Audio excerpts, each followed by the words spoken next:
Buenas noches, que Dios les bendiga a cada uno de ustedes nuevamente. Pues vamos a continuar. Hemos tenido unos días en la cual no he hecho los videos de Juan.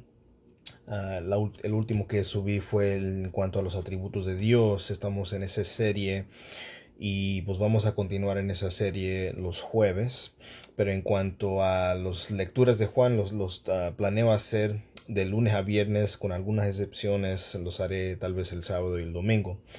Pero bueno, vamos a entrar a nuestra lectura de hoy, que es algo muy cortito. Voy a terminar lo que es el capítulo 2 y dar una introducción a lo que es el capítulo 3 en cuanto a la conversación que Jesús tuvo con Nicodemo. Pues dice la palabra de Dios en el Evangelio de Jesucristo según San Juan, capítulo 2, verso 23, en el nombre del Padre, del Hijo y del Espíritu Santo, y dice: Cuando estaba en Jerusalén durante la fiesta de la Pascua, muchos creyeron en su nombre al ver las señales que hacía. Aquí lo que nos está dando a entender el contexto, o lo que está implicando, es que esas personas llegaron a creer mientras podían ver las señales que Jesús hacía. Por eso, más adelante en Juan capítulo 20, en el versículo 29, hay uh, una porción, un relato ahí de Tomás, uno de los discípulos, que en la primera aparición de Jesús a los discípulos no estaba presente. Le dijeron: Jesús se apareció. Él dijo: hasta que yo no lo vea, hasta que yo no, verdad, meta mi mano por mi dedo por los hoyos en sus manos, en su costado, no voy a creer. Y fue cuando Jesús dijo: bienaventurados los que no vieron y creyeron. Más bienaventurado es aquellos que no vieron y creyeron. Entonces, esto nos enseña que tenemos las pruebas suficientes en la palabra de Dios para creer en Cristo, sin tener que pedir que Él se nos aparezca, ¿verdad? Hay personas que llegan a decir: no, pues si Dios no se aparece a mí, no voy a creer en Él. Así no funciona la cosa. Debemos nosotros entender que la fe no es algo que de nosotros nace, sino más bien es un don, es un regalo de Dios, es algo que Dios nos da. Entonces nosotros, ¿verdad? Tampoco debemos decirle: Señor, tienes que hacer un milagro. Si tú haces este milagro, tú sanes a mi papá, tú haces esto en mi hogar, tú me ayudas a conseguir este trabajo, tú haces esto, entonces voy a creer en ti. A Dios no se le tuerce el brazo, ¿verdad? Pero Dios hace señales y hace milagros con el propósito de que las personas puedan creer que Él es verdaderamente quien Él dice ser. Ahora, recordemos que la fe para creer en Cristo para la salvación es un don, es un regalo de Dios. Dios no lo da. Y la pregunta que podemos hacernos aquí es: ¿pueden personas creer genuinamente en Cristo por medio de las señales? La respuesta es sí. Al final de Juan capítulo 20, versos 30 y versos 31, Juan dice que el propósito de escribir lo que Jesús había hecho en cuanto a señales, en cuanto a sanidades y en cuanto a los milagros, tenía ese fin, ¿verdad?, de poder producir esa fe en las personas, ese don, regalo de Dios a las personas para que crean en la persona de Jesucristo. Ahora, la cosa es que no descartamos que todos los que creen al ver una señal o un milagro son o tienen una fe superficial o una fe no sincero, pero es más bienaventurado creer sin haber visto. Creerle a la palabra de Dios porque debemos creerle a la palabra de Dios confiando en su veracidad. Porque Dios no es hombre para que mienta, ni hijo de hombre para que se arrepienta. Él dijo y no lo hará. Lo que Dios dice, Él lo cumple, Él lo hace. Él no es como nosotros, los seres humanos, que un día podemos estar contentos y decir: yo voy a hacer esto, y hago este juramento que voy a hacer esto, hasta llegamos hasta prometer. Cuando la palabra de Dios nos dice que no debemos prometer, porque mejor es que nuestro sí sea sí y que nuestro no sea no.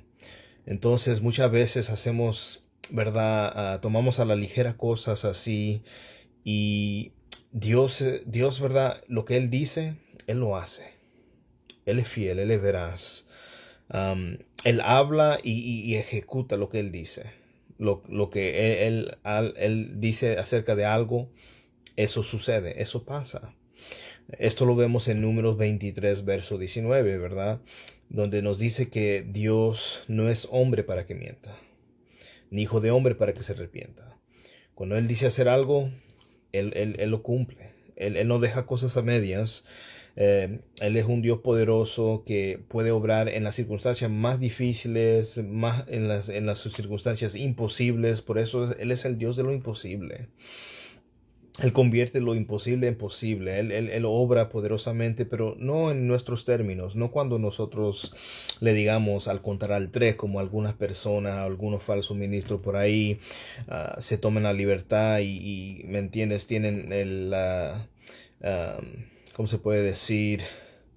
Son muy respetuosos en querer darle órdenes a Dios. A las 3, Señor, vas a derramar tu presencia. Dios no derrama su presencia porque nosotros le damos órdenes. Cuando Él quiere derramar su presencia sobre su pueblo, Él lo hace. Cuando Él decide no hacerlo, no derramar su presencia sobre su pueblo, Él sigue presente ahí. Y eso es algo que nosotros debemos de aprender, que Dios está con nosotros aún en esos momentos que pareciera que no está. A veces en las luchas, por ejemplo, la ilustración de las huellas, donde un señor, ¿verdad?, está caminando por la vida feliz, alegre, mira hacia atrás, ve 2 pares de huellas y está feliz, contento, vienen problemas, vienen tribulaciones, tormentas a su vida, mira para atrás y solo ve un par de huellas y lo primero que él piensa es: Dios me ha abandonado a mí. Dios se ha alejado de mí, me ha dejado a solas en esto. Yo estoy solo, yo estoy abandonado. Cuando la realidad, él se va con Dios: Dios, ¿por qué me abandonaste? Y Dios le responde: yo nunca te abandoné. Es más, ese par de huellas que estás viendo, el único par que hay ahí son las mías, porque yo te estoy cargando. Y muchas veces en los problemas pareciera así, parece que Dios no está, y la realidad es que sí está. Entonces vamos a continuar, verso 24. Pero Jesús, por su parte, no se confiaba a ellos porque conocía a todos y no tenía necesidad de que nadie le diera testimonio del hombre, pues él sabía lo que había en el hombre. Él sabe lo que hay en el ser humano. El Hijo de Dios conoce todo lo relacionado con la naturaleza humana. Es más, como dice Jeremías 17:9, engañoso es el corazón más que todas las cosas y perverso, ¿quién lo conocerá? Nadie es capaz de conocer a fondo la maldad que hay en su corazón. Pero Jesús discierna y Él conoce, es más, conocía que la fe de algunos de sus seguidores, la fe de algunos, no de todos. Había personas genuinamente creyendo en Él, sinceramente creyéndole a Él, pero había un grupo de personas que estaban confiando en Él superficialmente, decían creer en Él, pero en realidad no estaban entregados completamente. Su confianza no estaba completamente en Jesús. Algunos de los mismos que proclamaron creer en Jesús eran los mismos que más tarde, años más tarde, dirían: crucifícanlo. Las personas que unos días antes estaban ahí exclamando: Hosana, Hosana al Rey, eran los mismos que estaban proclamando y declarando que lo crucificaran. Entonces es fácil creer cuando todo es emocionante y todos creen en la misma forma, pero la fe firme, la fe genuina, la fe verdadera permanece cuando no es popular seguir a Cristo. Ahí se ve verdaderamente la fe. Por ejemplo, vean al Medio Oriente. Tenemos hermanos en Cristo, personas creyentes en el Señor, que están siendo perseguidos cruelmente en muchos lugares en el Medio Oriente. Han sido casi la población cristiana ha casi sido exterminada, ha llegado a cifras muy bajas. Muchos han huido de ahí. y otros pues han mantenido firme en su fe y pues han dado su vida por Cristo. Entonces, cuando uno tiene una fe firme, genuina, confiando completamente en Dios, aun cuando no es popular seguir a Cristo, aun cuando puede costarte una promoción, puede costarte tus posesiones, puede costarte amistades, puede costarte hasta tu propia vida, entonces ahí se puede ver si es una fe que realmente es genuina y completamente puesta en Jesús. Ahora, vamos a entrar al capítulo 3, versículo 1. Había un hombre de los fariseos llamado Nicodemo, prominente entre los judíos. Nicodemo era un fariseo. Y él era miembro de un concilio llamado el Sanedrín. Era un grupo de líderes religiosos que Jesús y Juan el Bautista criticaron a menudo por su hipocresía. Porque pedían que personas hicieran cargos, hicieran ciertas cosas, guardaran ciertas cosas y ellos mismos no lo hacían. Pedían que otros lo hicieran, pero ellos mismos no lo estaban haciendo. Y más que nada, se enfocaban en sus ceremonias, sus ritos y en sus tradiciones y hacían a un lado el espíritu de la ley, hacían a un lado la misericordia, la compasión, y esas son cosas muy importantes. Los líderes religiosos judíos estaban divididos en diferentes grupos. Tienes a los dos más prominentes, eran los fariseos y los saduceos. Quiero enfocarme más ahorita en los fariseos. Ellos se separaban de todo lo que no fuera judío. No se juntaban para nada con los gentiles, con personas no judías. Seguían escrupulosamente, meticulosamente tanto las leyes del Antiguo Testamento, no solo las leyes del Antiguo Testamento, sino más bien aún sus tradiciones orales. Tenían muchas tradiciones orales, muchas cosas que ellos igualaban, le daban la misma importancia, la misma autoridad que la palabra de Dios mismo, y eso fue el error y esos son los mandamientos hechos de hombres, mandamientos que Dios nunca había ordenado.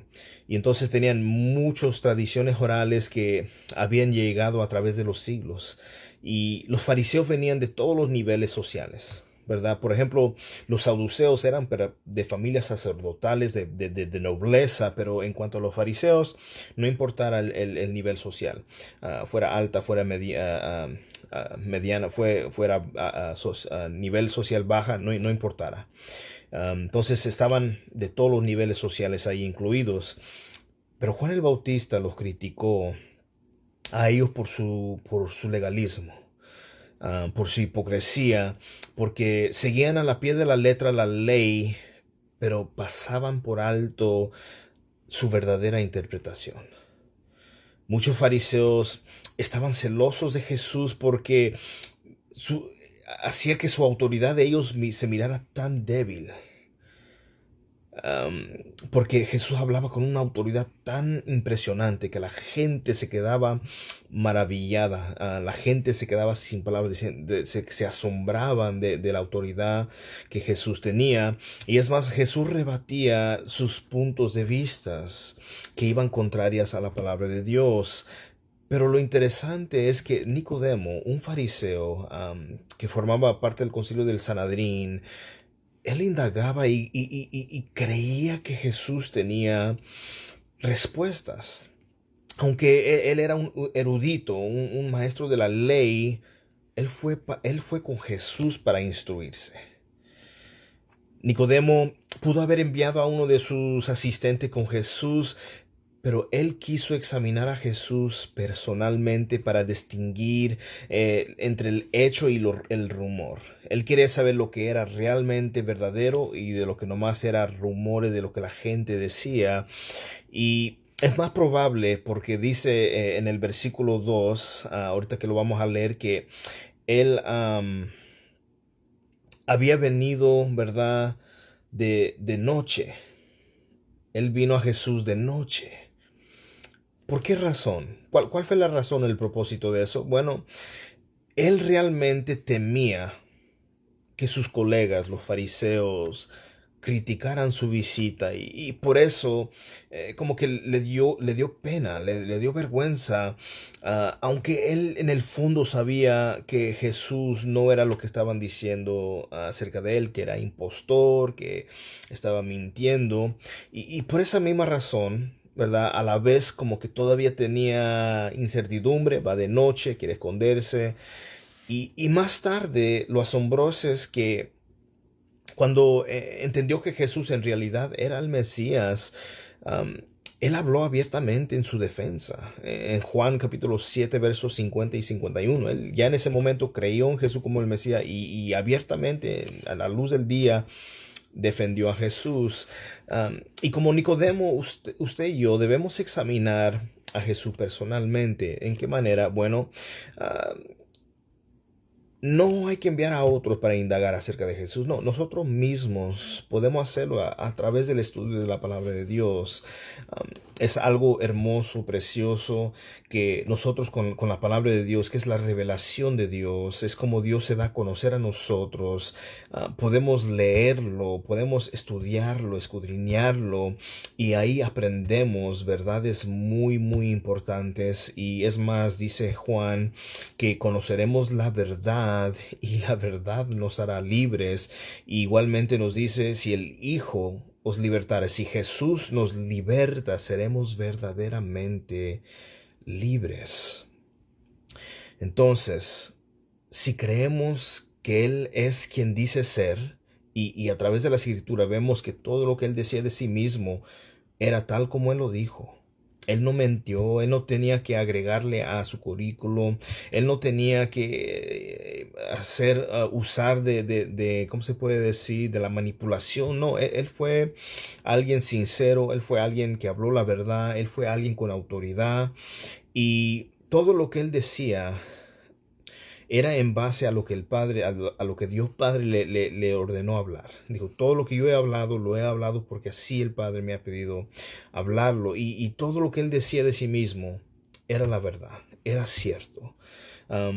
Queremos nosotros, ¿verdad?, hablar en público a su favor. Decir, no, pues sabes que necesitamos a Cristo. Más que nada como el tiempo, como el mundo está en el día de hoy, hay muchas personas que necesitan a Cristo y nuestro deseo debe de ser llevarlos. Igual me recuerdan cuando hablábamos hace unos videos atrás de Andrés, cómo él llevaba a las personas a Cristo. Igualmente Felipe y lo llevó a Natanael a Cristo. Nosotros como creyentes debemos procurar hacer eso igualmente. Verso 2, ya para concluir. Este vino a Jesús de noche y le dijo, Rabí, sabemos que has venido de Dios como maestro, porque nadie puede hacer las señales que tú haces si Dios no está con él. Ahora, este título, Rabí, o en otras palabras, maestro, en el hebreo le llamaban a un maestro Rabo Rabí, y este título tenía un gran prestigio en la cultura judía. Es el que enseña al discípulo. Por ejemplo, el que tenía un discípulo bajo de él le enseñaba la Torá, la ley, de Génesis a Deuteronomio. Y muchas veces se refería usualmente a todo lo que es el Antiguo Testamento, la ley de Dios. Se le llegó a considerar como el más grande honor que a un mismo padre. Uno que tenía el título de maestro tenía un honor más grande que alguien que era padre. Entonces, por supuesto, este título fue dado a Jesús por los escribas y fariseos en varias ocasiones de las escrituras, pero ellos al decirlo no eran sinceros. Lo estaban diciendo y usando con un tono sarcástico. Pero aquí Nicodemo, él se lo estaba diciendo de todo corazón. Él genuinamente le estaba diciendo, yo vengo a ti por respuestas. Y él era erudito, él era alguien que enseñaba la ley, pero fue a la persona indicada. Muchas veces, como cristianos, muchas veces nos llegamos a creer muy especiales, muy eruditos, muy teólogos, con mucha doctrina y esto y lo otro. Pero déjame decirles, siempre tenemos que ir a Cristo. Nunca vamos a saber lo suficiente y siempre podemos seguir aprendiendo. Es lo que yo hago el fin de estas lecturas, es que yo al mismo tiempo voy aprendiendo igualmente más de la palabra de Dios, igualmente compartiendo eso con ustedes. Entonces, pues buenas noches, muchas gracias por sus oraciones, por todos sus comentarios. Mi deseo es que Dios me los bendiga poderosamente, ¿verdad? Y que pasen muy buenas noches. Bendiciones.